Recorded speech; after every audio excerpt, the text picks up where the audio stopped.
साताऱ्यातील सोनगाव कचरा डेपोच्या बाजूला असलेल्या द्रोण व पत्रावळी बनवणाऱ्या कारखान्याला भीषण आग लागलीय.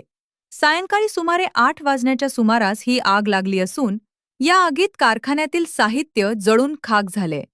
ही आग विझवण्यासाठी अग्निशमन दलाचे कर्मचारी घटनास्थळी दाखल झाले असून आग विझवण्याचे प्रयत्न सुरू आहेत. या आगीमुळे कारखान्यातील साहित्य जळाल्याने मोठे नुकसान झाले.